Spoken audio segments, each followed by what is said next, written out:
Hi friends, welcome to our channel. ఈరోజు ఈ వీడియోలో మనం పల్చటి పిండితో చపాతీలు ఎలా ప్రిపేర్ చేయొచ్చు అన్నది చూద్దాము. ఈ చపాతీలు ఎలా ప్రిపేర్ చేయాలో తెలుసుకునే కంటే ముందుగా ఒక చిన్న రిక్వెస్ట్ అండి. నా ఛానల్ని కనుక మీరు ఫస్ట్ టైం చూస్తున్నట్లయితే సబ్స్క్రైబ్ చేసుకోండి. సబ్స్క్రైబ్ చేసుకున్న తర్వాత పక్కన వచ్చే బెల్ ఐకాన్ని కూడా క్లిక్ చేయండి. అప్పుడు నేను చేసిన ప్రతి వీడియో నోటిఫికేషన్ మీకు వచ్చి నా వీడియోలన్నీ మీరు మిస్ కాకుండా చూడొచ్చు అన్నమాట. మరి ఇంకెందుకు ఆలస్యం, ఈ చపాతీలు ఎలా ప్రిపేర్ చేయాలి అన్నది చూసేద్దాం పదండి. ఈ చపాతీలు ప్రిపేర్ చేసుకోవడానికి ముందుగా ఒక ఖాళీ బౌల్ తీసుకుని అందులోకి నేను ఒక 2 కప్పుల చపాతీ పిండిని తీసుకున్నాను. దాంట్లో సరిపడా నీళ్లు పోసుకుని మనకి దోసల పిండి కన్సిస్టెన్సీ కన్నా కొంచెం గట్టిగా ఉండేలా మిక్స్ చేసుకోవాలి. దోసపిండిలాగా బాగా పల్చగా ఉండకూడదు, అలాగే ఇడ్లీ బ్యాటర్ కన్నా కొంచెం పల్చగా ఉండాలన్నమాట. మనం ఇలా గరిటెతో తీస్తే అది జారుతున్నట్టుగా ఉండేలా సరిపోతుంది అనమాట. కన్సిస్టెన్సీ మనకి అలా వచ్చేలాగా పిండిని మిక్స్ చేసుకోవాలి. చూడండి, ఈ విధంగా మిక్స్ చేసుకోవాలన్నమాట. మనకి అంటే దోసపిండి కన్నా కొంచెం గట్టిగా ఉండాలి. ఇప్పుడు అందులో సరిపడా సాల్ట్ వేసుకుని మిక్స్ చేసుకుంటున్నాను. ఇప్పుడు స్టవ్ పైన ప్యాన్ పెట్టుకుని వేడి చేసుకోవాలి. ప్యాన్ కూడా మనం దోశలు వేసుకునే పెనం పెట్టుకోకూడదు, కొంచెం గుంటగా ఉండే ప్యాన్ పెట్టుకుని అలా పైనుంచి మనం పిండిని పోసేసుకోవాలి. అంతేగాని దాన్ని మళ్ళీ గరిటెతో పల్చగా చేయకూడదు, అలా వదిలేయాలన్నమాట. అప్పుడు స్టవ్ను సిమ్లోనే ఉంచుకోవాలి. పైన పిండి అంతా బాగా ఎగిరిపోయే వరకు స్టవ్ను సిమ్లోనే ఉంచి అలా ఎగిరిపోనివ్వాలి. పెనం మాత్రం మనకి బాగా వేడెక్కకూడదు. పెనం బాగా వేడెక్కింది అంటే అది మనకి దోశలాగా అయిపోతుందన్నమాట. చపాతీ టేస్ట్ రాదు. అందుకని చెప్పి పెనం మనకి బాగా వేడెక్కకుండా సిమ్లోనే ఉంచుకుని పిండి అంతా ఎగిరిపోయిన తర్వాత రెండో వైపుకి టర్న్ చేసుకోవాలి.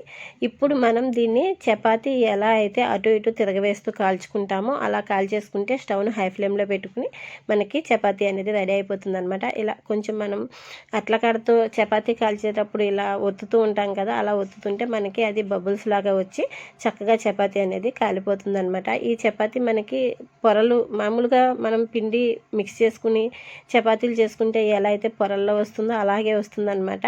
మనం ఇట్లా అట్లకాడతో అటు ఇటు కలుపుతూ రెండు వైపులకి టర్న్ చేసుకోవాలి. మనం చపాతీ కాల్చుకునేటప్పుడు ఎలా అయితే కాల్చుకుంటామో అలా కాల్చుకోవాలన్నమాట. స్టవ్ను హై ఫ్లేమ్లో పెట్టుకుని ముందు మనం స్టవ్ను సిమ్లో పెట్టుకుని బ్యాటర్ వేసుకుని పిండి అంతా బాగా ఎగిరిపోయిన తర్వాత రెండో వైపుకి టర్న్ చేసుకున్న తర్వాత మనం స్టవ్ను హై ఫ్లేమ్లో పెట్టుకుని ఇలా చపాతీని రెండు వైపులా తిరగేసుకుంటూ కాల్చుకోవాలన్నమాట. ఈ చపాతీలు మనకి చాలా సాఫ్ట్గా ఉంటాయి అన్నమాట. మనకి చపాతీలు అనేవి చల్లారిపోయినా కూడా ఈ చపాతీలు సాఫ్ట్గానే ఉంటాయి. ఎవరైనా కొత్తగా వంట చేసే వాళ్ళు కూడా చపాతీలు ఇలా ప్రిపేర్ చేసేసుకోవచ్చు అనమాట. వాళ్ళకి చపాతీ పిండి గట్టిగా కలిపేటప్పుడు కొంచెం పిండి కలపడం తేడా వచ్చినా కూడా చపాతీలు అనేవి గట్టిగా అయిపోతాయి.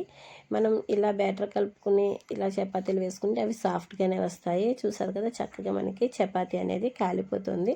మనకి చపాతీ ఎలా అయితే బబుల్స్ లాగా వచ్చి కాలుతుందో అలాగనే కాలిందన్నమాట. ఇప్పుడు దీన్ని తీసేసుకుని వేరే చపాతీ వేసుకోవాలి.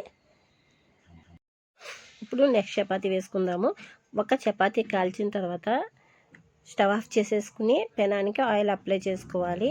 పెనాన్ని కొంచెం చల్లారనివ్వాలి. అప్పుడు మరలా ఒక చపాతీ వేసుకోవాలి. మనకి చపాతీ కాల్చేటప్పుడు స్టవ్ను హై ఫ్లేమ్లో పెట్టేస్తాం కాబట్టి పెనం అనేది బాగా వేడెక్కిపోతుంది. పెనం బాగా వేడెక్కిన తర్వాత మరలా నెక్స్ట్ చపాతీ వేసాము అంటే అది పెనం అంత వేడిగా ఉన్నప్పుడు చపాతీ వేస్తే అది చపాతీలాగా రాదు, దోశలాగా అయిపోతుంది. కాబట్టి ఒకసారి చపాతీ కాలిన తర్వాత ఒకసారి స్టవ్ ఆఫ్ చేసేసుకుని అప్పుడు మరలా కొంచెం చల్లారనిచ్చి అప్పుడు వేరే చపాతీ వేసుకోవాలన్నమాట. అలా మనకి చపాతీలు ఎన్ని కాల్చుకున్నా కూడా అలానే కాల్చుకోవాలి. లేదు అంటే పెనం బాగా వేడెక్కిపోయి మనకి చపాతీలు అనేవి కరెక్ట్గా రావన్నమాట. ఇది ఇంతవరకు ఏ వీడియోలో కూడా ఎవరు చెప్పలేదండి. చాలా వీడియోస్ చేశారు ఈ చపాతీల మీద, కానీ ఈ టిప్ అనేది ఎవరు చెప్పలేదు. నేను చెప్తున్నాను.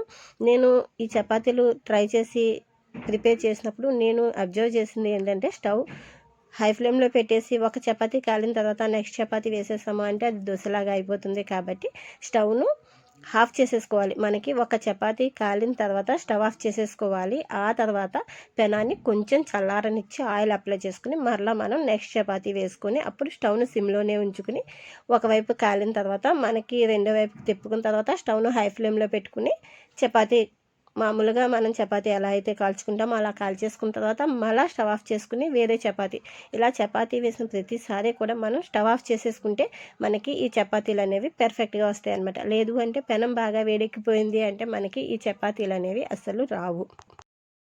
నేను చెప్పిన టిప్స్ పాటిస్తూ కనుక ఈ చపాతీలు ప్రిపేర్ చేసుకుంటే చక్కగా వచ్చేస్తాయి చపాతీలు. ఈ చపాతీలు మీ ఇంట్లో కూడా ట్రై చేయండి. ట్రై చేసిన తర్వాత టేస్ట్ చేయండి. టేస్ట్ ఎలా ఉంది అన్నది నాకు తప్పకుండా కామెంట్ చేయండి. అలాగే ఇటువంటి మరిన్ని వీడియోస్ కోసం నా ఛానల్ని తప్పకుండా సబ్స్క్రైబ్ చేసుకోండి. ఈ వీడియో మీకు నచ్చితే లైక్ చేయండి, షేర్ చేయండి. అలాగే ఈ వీడియోపై మీ అభిప్రాయాలను కామెంట్ చేయండి. Thank you friends.